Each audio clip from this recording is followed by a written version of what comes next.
Nanawagan po ako sa ating mga kapulisan dito sa ating bansa, lalo-lalo na sa lugar dyan sa may Pangasinan, dahil taga dyan po yung vlogger na yan na nagmumura sa kapulisan at pinapakyu at sinasabihan ng luslos.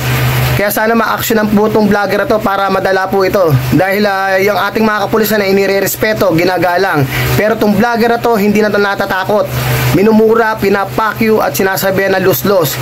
Kaya sana po lahat ng mga kapulisan, lalo na dito sa may bansa natin, ma-action na po itong vlogger na to. Ito, panoorin niyo po itong video kung paano po murahin, pakyuhin at sinasabihan ng luslos ang ating mga kapulisan. Panoorin niyo po ito.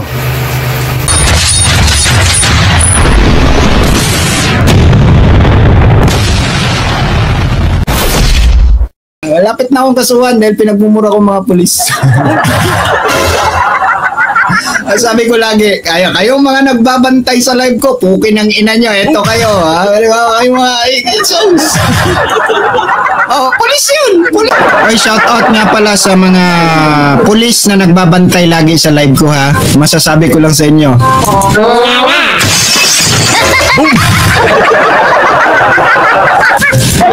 Hulihin nyo ako, hulihin nyo ako, los ninyo.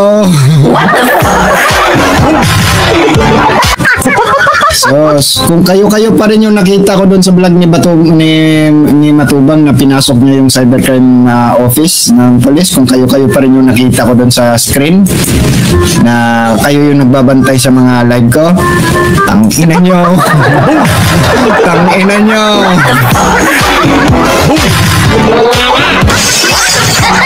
Santos Matubang. Oy, shoutout ulit sa mga pulis nagbabantay sa live ko. Masasabi ko lang sa inyo.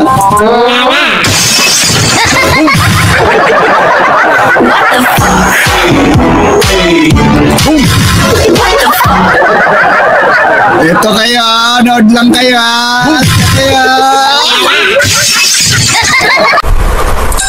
Oh, shoutout sa mga pulis na inuutusan ni Bal Santos na magbantay sa bawat live ko. Hulihin nyo na, sino ang pwede nyo mahuli dito? Tangina nyo, ito lang sagot ko sa inyo, mga pulis. Waransakin nyo ako ngayon.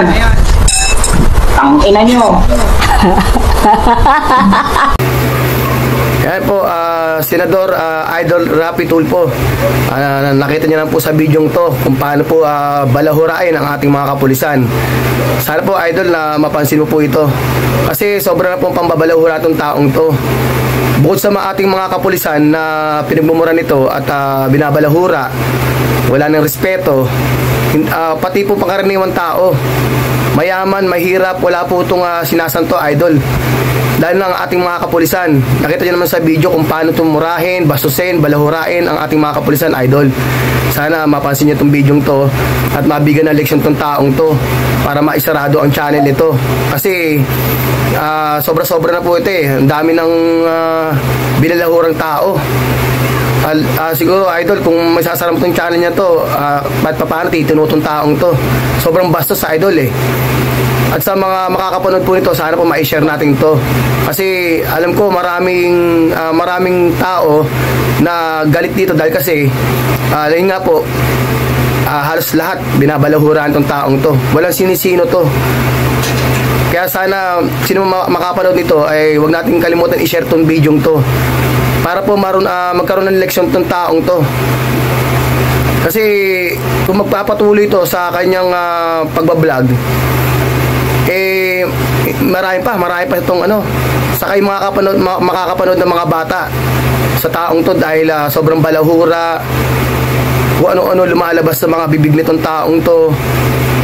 At alam ko maraming itong marami itong na balahurang tao, walang sinino talaga to.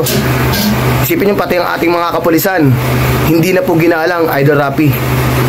Sana po, Idol, mapansin nyo po ito.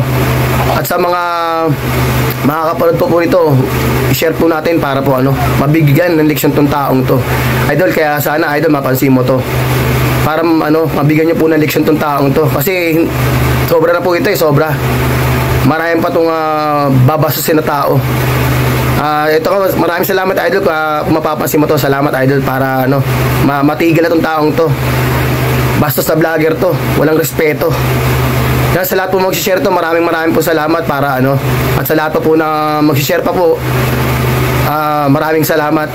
Para matigil na channel nito, masarado na.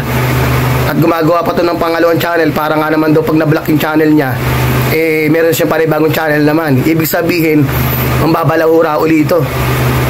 No, Idol, maraming salamat. Sana mapansin mo to. At sa lahat pong mag-share to, maraming salamat. Maraming salamat, Idol.